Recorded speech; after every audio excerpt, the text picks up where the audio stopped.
For those of you that were on there just a minute ago, as I was saying, it is NF Awareness Month this month of May, and we have been obviously sharing a lot of information and content around NF. Obviously, for those that don't know, our youngest one was diagnosed with neurofibromatosis when she was only 12 months old. But that has opened us up to a world of, information and things we didn't know how to navigate. And I think it's really important to have those conversations. And I've been learning so much from the incredible experts that we work with. And I thought it'd be really important to get Jamie Block from Mind Mover Psychology to join us today, because we really want to be there to advocate for those little ones that have differences. And I know a lot of the time when you start out on this parenthood journey, you expect things to go a certain way or to meet these, certain milestones, but it doesn't always work out as planned. And this is something that Jamie does a lot of work in this space, not just with the families that she works with in her clinic, but also, going into schools and talking to teachers. And I was just actually downstairs because we have the Children's Tumour Foundation in the office today, having their meetings downstairs. So having them at hand to really ask those questions. So I'm going to be catching up with them a bit later today as well. But I am wearing my badge as part of NF Awareness Month, because we'd really love to have the conversation and raise a lot more awareness for those that have never even heard about NF. So I'm just going to try and get Jamie to join again. We had some issues just a moment ago, so let me try and get her on. Jamie, I hope this works, because hopefully we can get you to connect up. Oh, hello. Hey, Emmy. It worked. How are you? I'm good. How are you going today? Oh, I'm good. Well, I'm better than you've been. You've been sick without a voice and also a baby at home. So I feel very sorry for you. I'm sure it's been a big week. It has, but I still look to you as a role model, because you were 3 kids. I can't even imagine with your little one being sick earlier this week as well. Oh, I know. I had the dreaded tummy bug go through with my youngest, and I actually thought at one point, I thought, please don't wake up in the middle of the night and have all 3 go down, because that's a bit of a nightmare when that happened. But I came out unscathed, thankfully. And you obviously have a voice now, which is very helpful. It is, when we're doing lives. We are, exactly. And so for those that are joining us just now, Jamie and I have been chatting, like I said, really not just relating to, I guess, NF, which is specific to my case, but we obviously wanted to do that as part of NF Awareness Month. But really, it led us to the conversation around disabilities or special needs or additional needs. And I love what you have to say about the terminology from the get-go when we talk about these things that may arise in our little ones. I don't know whether you want to tell us a little bit more about that, Jamie.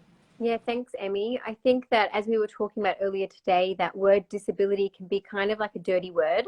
And it's a word that parents are ashamed of, teachers might not understand, and children feel quite negative towards, and it has a very negative connotation. Disability almost kind of has this meaning of less than. And it's really important, I think, for children that do have what we classify as disabilities, that they can reframe this word, because it's not an empowering or supportive word, it's a shaming word. And we were talking earlier today that a nicer way to reframe this disability would be looking at it as a learning difference, because your child isn't less than, they just have a learning difference. And learning differences doesn't mean that they're not equal to their peers. It just means that they learn or understand things in different ways. And this can be a strength sometimes. It's not always a weakness. That is, I love the way it automatically that reframes things. And I think if I can talk on behalf of my own experience with Ish going into year 1 now, is that, that transition from preschool, daycare, where they are just toddlers, they're little, they're behaving a certain way. It's almost expected, if there's tantrums or things that arise. And I think once we get to school, kindergarten, year 1, it's almost like we expect them to act and behave a certain way. And I can't help but wonder if a lot of the time, this dirty word around differences, around disabilities or around additional needs, it can kind of, parents feel a bit of shame, I think, whenever there's something that is happening with their child that doesn't kind of conform to this, idealistic way that we think they should behave and learn. Yeah, and that's 100% right. I think that something that parents need to hear and understand is that, in the last 1,000 years, school systems have not changed. They are the same as they were 30 years ago, 50 years ago, 60 years ago, 100 years ago. The system of a school is the same.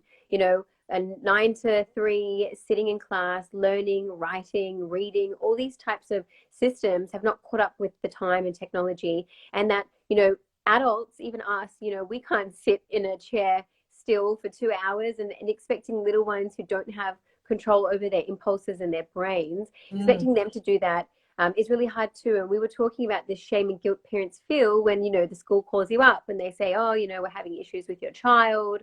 They're not sitting properly. They're not, complying, or, their test grades aren't good enough.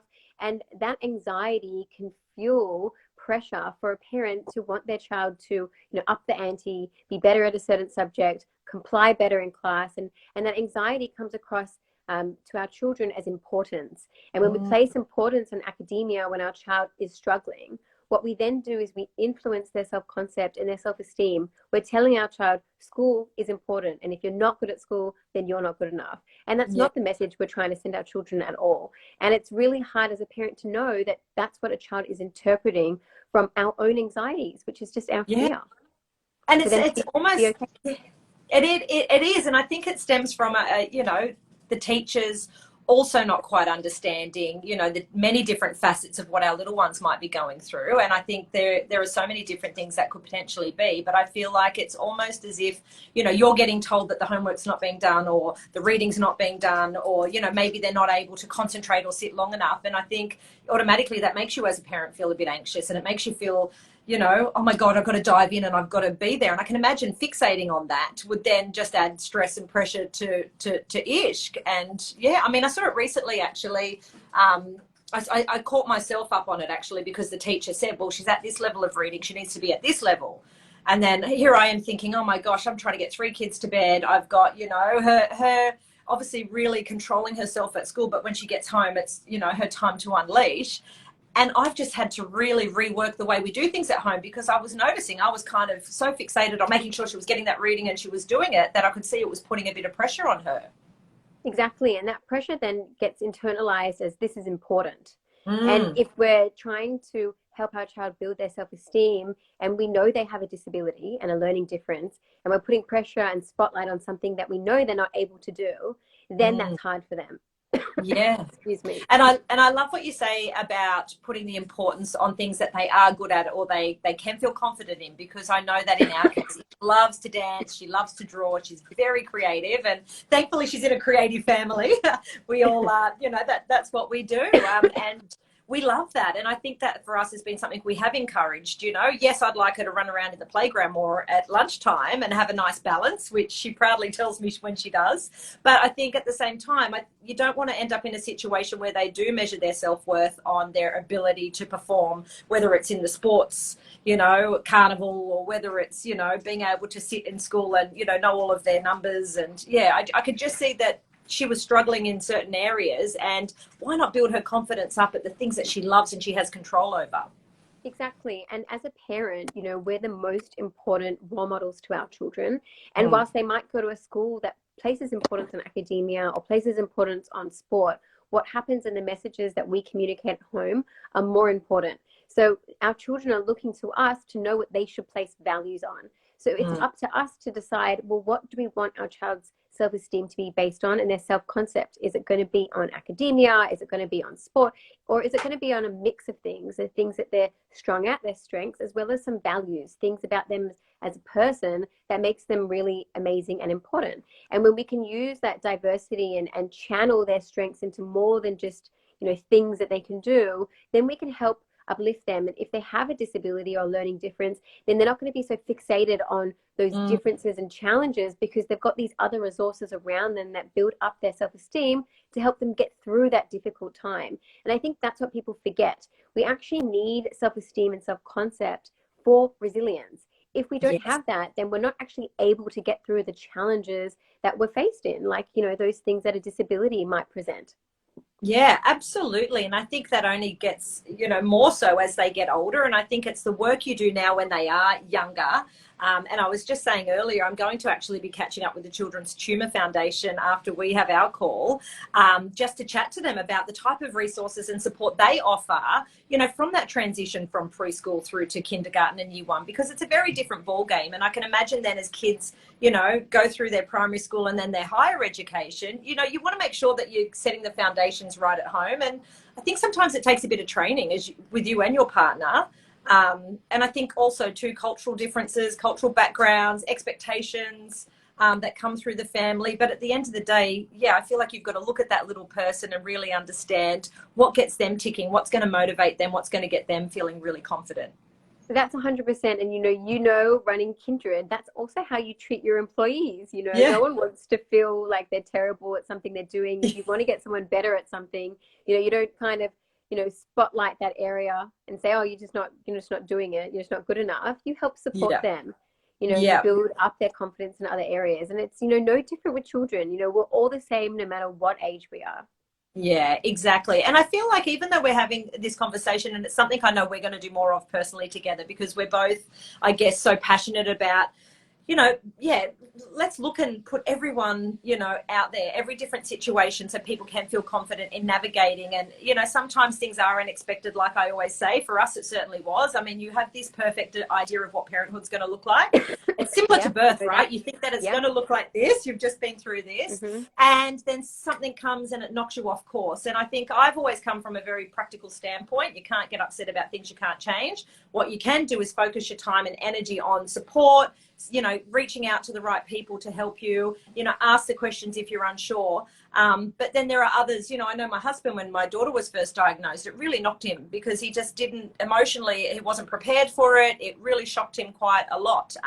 And thankfully we're a few years down the track now where we can really focus on her needs, but it's made us tighter as parents. It's made us a tighter family because we are all working together. And I know even for my younger two kids, they now know that if Ish flips her lid or if she's, unable to regulate herself, they are, able to step aside. I noticed my son this morning, actually, we had a bit of a challenging time getting her out the door. It was a fancy dress day, and she didn't like what she had to wear. And it was a bit of a negotiation. And I noticed just naturally now he'll slip into his room and start playing Lego and just, take himself out of the situation. So I feel like, you've got to work together as a team. Definitely. And I think that you made a good point, though, that, not a lot of people might feel really embarrassed or guilty when they get diagnoses or when someone brings something to their awareness, because, I even know as a new parent that you just want life to be perfect for your child. You don't want them to feel anything. My little daughter had the flu with me this week, and listening to her sound like a pug and struggle breathing was breaking my heart. And I just wanted to rush in there and fix it for her. And she was fast asleep. Yeah. She was fast. That's it. You want to fix it. Yeah. We go and into I had to, stop myself. Yeah, exactly. And I think, when you do come up with situations, I mean, there's so many different facets of these learning differences that it isn't cookie cutter and you can't fix it. And it's, how do you channel that support in the right way? And we forget that children are so resilient. They're more resilient than us. We are more distressed always than they are. And that we have to give them that space and that independence to go and explore what's working and what's not working for them, and let them come to us when they're struggling with something. But we have to make coming to us that open space for them and a safe place. And it's not going to be a safe place if we're criticizing them all the time on those learning differences that they're struggling with. Absolutely. And it was interesting what you said to me as well. Obviously, our teachers have a big task on their hands. They have big classrooms. They have lots of kids to deal with. And I think sometimes they're not always equipped or have the knowledge of the many different things that could be going on with our little ones. And I think, it's really hard, because I think it needs to be on you to, as the parent, to note these things and not feel shame and go forward and say, you know what, this is what I'm worried about, because there's no harm in asking what's going on in the classroom. It can give you a lot information. But I know recently I gave a teacher's toolkit that the Tumour Foundation provide the teachers, and it instantly made such a big difference, because her teacher was able to identify why she was perhaps having trouble in certain areas, and come from a more empathetic point of view, Exactly. and they're not being naughty when they yell out in class. Actually, that's something she said to me at, going to Yeah. bed. She really opens up and she says, Mummy, just sometimes I just want to shout out and I don't know why. I can't, like, I just have to shout out in class. And I said, what do you mean? And, she said, the answer, but I'm not meant to do that. And I said, well, that's okay. And we spoke through that a little bit and, tried to help her with some What an suggestions. amazing conversation. Yeah, but she initiated it, which I thought was Yeah. really interesting. Because you're that safe space, and she knows that she's not going to get ridiculed or in trouble or feel shame if she brings that to you. And that's just a really great onus that you should take on board and pat yourself in the back and say, well done. I don't always get it right. I don't always get it right, that's for sure. I'm sure it's about being good enough, not perfect. Yeah, not perfect. I know my neighbours. I know one of my neighbours follows me. I think sometimes she probably thinks, oh, there's that woman that sells child behaviour courses and her family's falling to pieces inside. But no, I think she made a really good point. A lot of families are ashamed to tell schools of diagnoses or of differences, and they're afraid that the teacher's going to look at their child differently or do things that might, disenable their child to progress in school. But I think, as you said, the more information you give a school, the more that they can support your child. And, if something's not working, you can say, hey, I've given you this information, what's happening? And you have to be the strongest advocate for your child, because Absolutely. No one will love them and support them and understand them so intuitively like a parent does. And we know that from the birth of our children till when they're older, we always know intuitively what they need and what's going on. We know their cues and their signs, and other people don't. Yeah, absolutely. And I think you're right. And I feel like, it's about opening up that conversation. And also, too, something Sabir and I did struggle with initially is, are we labeling her too much? Are we talking about this too much? And we actually had this conversation the other day. I said, it's NF Awareness Month. We are here to advocate. Like, we have the platform. And I think I need to speak on behalf of those families that don't feel comfortable voicing, because the more and more people we've spoken to, everyone's got challenges. There's speech delays, obviously, with my daughter, but then someone else, it could be as simple as a lisp. It could be, on the spectrum. There are so many different facets and possibilities, but it's honestly, I've just spoken to so many people since we've been opening up about this, who have then opened up to us and said, actually, we're going through this challenge as well. And, you realize everyone is having a tough time, and it's all relative. I'm guessing each family will have something that they're worried about. That's true. And it's something that I tell all the families I see and speak to as well. Everyone feels like they're on this desert island alone, and that, what's wrong with my family? What's wrong with me? Am I not a good enough parent? Did I do something wrong? And I think the most important thing is everyone has the same universal emotions, the same reactions to the same things. We all go through challenges in life. And, everyone will have a child or someone in their life that goes through something at some point. I mean, the statistics are in adolescents from ages 12 to 18 that 1 in 3 adolescents have mental health diagnosable challenges. That is a huge statistic. And it's even creeping to 1 in 2 recently with the COVID. So, it's not just you, it's everyone. And you're not alone. Exactly. And I think this is where, as a community and as parents, we need to be supportive of each other, because if I can go again back to our own experience, I remember Sabir, what do you think other people might think, Well, people maybe think there's something wrong with her and won't want her to come, on play dates or to birthday parties. These are the conversations, the real conversations that go around in your head, thinking, do we want to put her in that box? But at the end of the day, it is what it is. And you need to be open enough about it so she can get the support that she needs, so that people do know if there is a potential situation that she's got the support. And I think, as a community and as parents, it's very easy for us to look at other kids and, think, oh, God, they're just being naughty, or they're having a tantrum, or they're a bit wild, that one, or they're a bit naughty. But when you look deeper, there's often something else going on. And look, those types of beliefs come from the way that we were parented, unfortunately, and the way our parents were parented, and how, mental health and understanding the brain really hasn't been something that has been understood very well for a really long time. The research that's been done, even in the last 10 years alone, is so amazing. And we understand more about emotions. We understand how the brain works as much as we can. And parenting approaches have changed. So we have to be self-compassionate to ourselves sometimes when we rush to our own judgments of, am I not being a good parent, or am I making the wrong decisions? I think the most important thing is, that you are open and you communicated with your child. And, self-concept is such a intricate process, and that we want our child to understand their difference, but we don't want them to be defined by it. And the difference, and knowing the difference, just educates them to be empathetic and kind to themselves and compassionate to themselves when they're being hard on themselves or finding something hard. And it can also be a source and a resource that they can use to help motivate them. And it can also sometimes be an area of talent, because we all know, you know, when one area is lacking, there's other areas that kids really excel in. And we want a child to just see that their identity, their self-concept is just more than this difference. It's just so much more than that. Yeah. And I'd love to ask you, I guess, about having that conversation, because obviously in our situation, we hadn't spoken a lot about, you know, what was going on with Ish. She knew that she went for checkups every year. She knew this thing called NF that she's heard some people talking about, but it was getting to the point where we thought she's actually then going to think we're hiding something from her. So we need to open up that conversation. And I think, I'm guessing, you know, it's the same with kids that probably don't understand what's going on with them and their differences in the school. How do you suggest, like, do you think the conversations you have with them, obviously it has to be age appropriate for one, but do you think it really is just as practical as explaining it without, I think the best thing with children is to use more reflective questioning.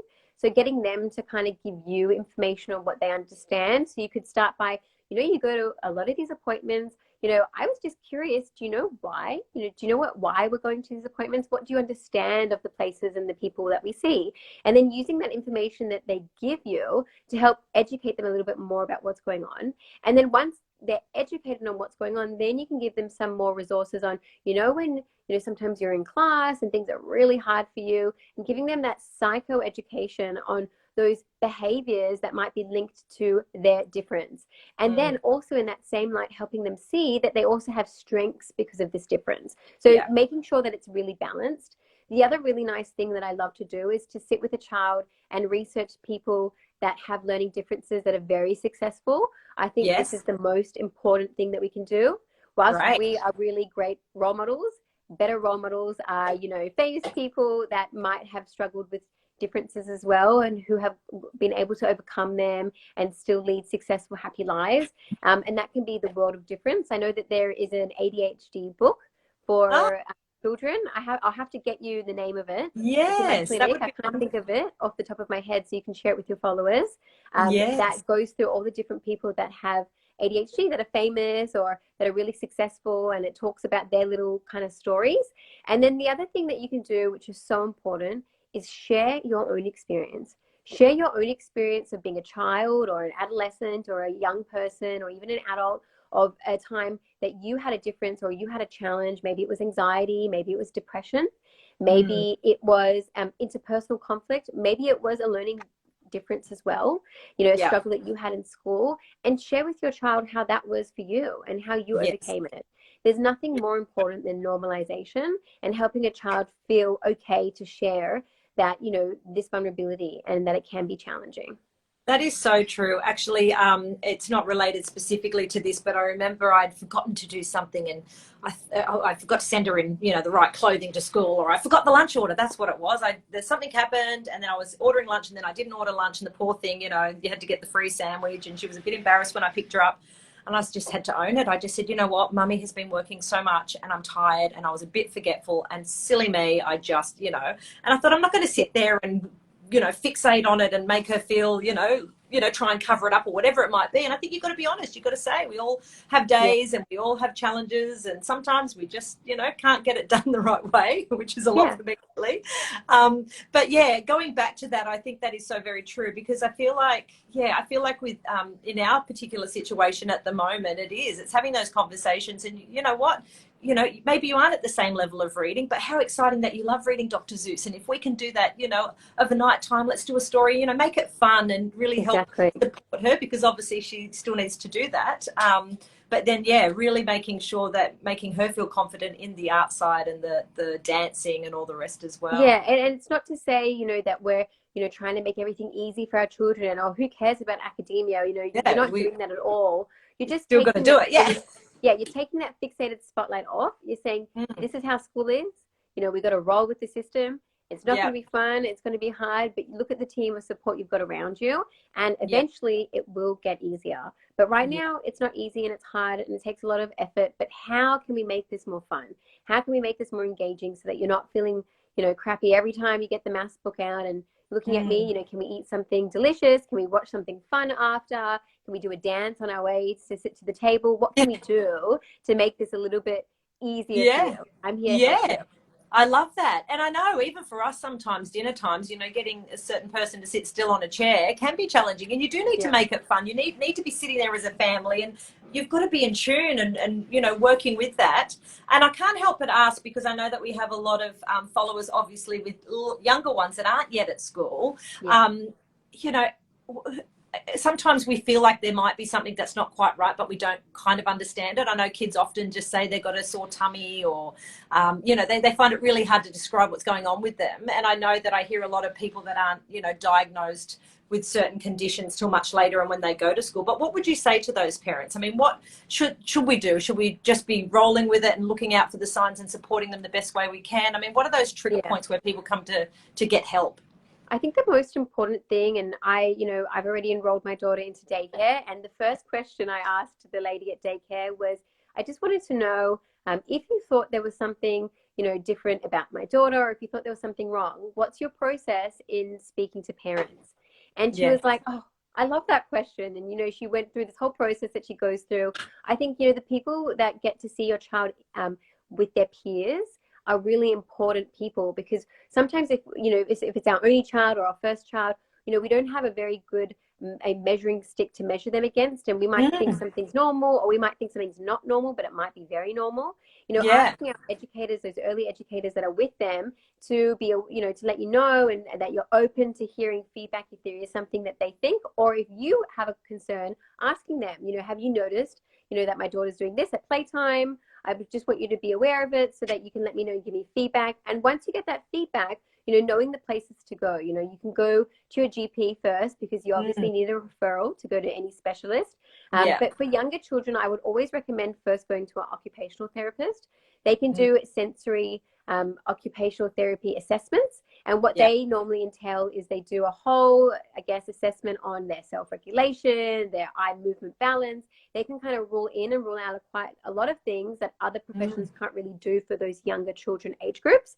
And then they can put on a program that's tailored to your child around skills they can learn to help them self-regulate, skills around concentration, all sorts of different things to support them. And as they get older, they might then end up seeing a psychologist like myself. You might end up seeing a pediatrician, might end up, unfortunately, seeing a psychiatrist. There's a whole bunch of different things that can go on. But my advice always when they're very little is OT first, because they can really help support them with a great foundation.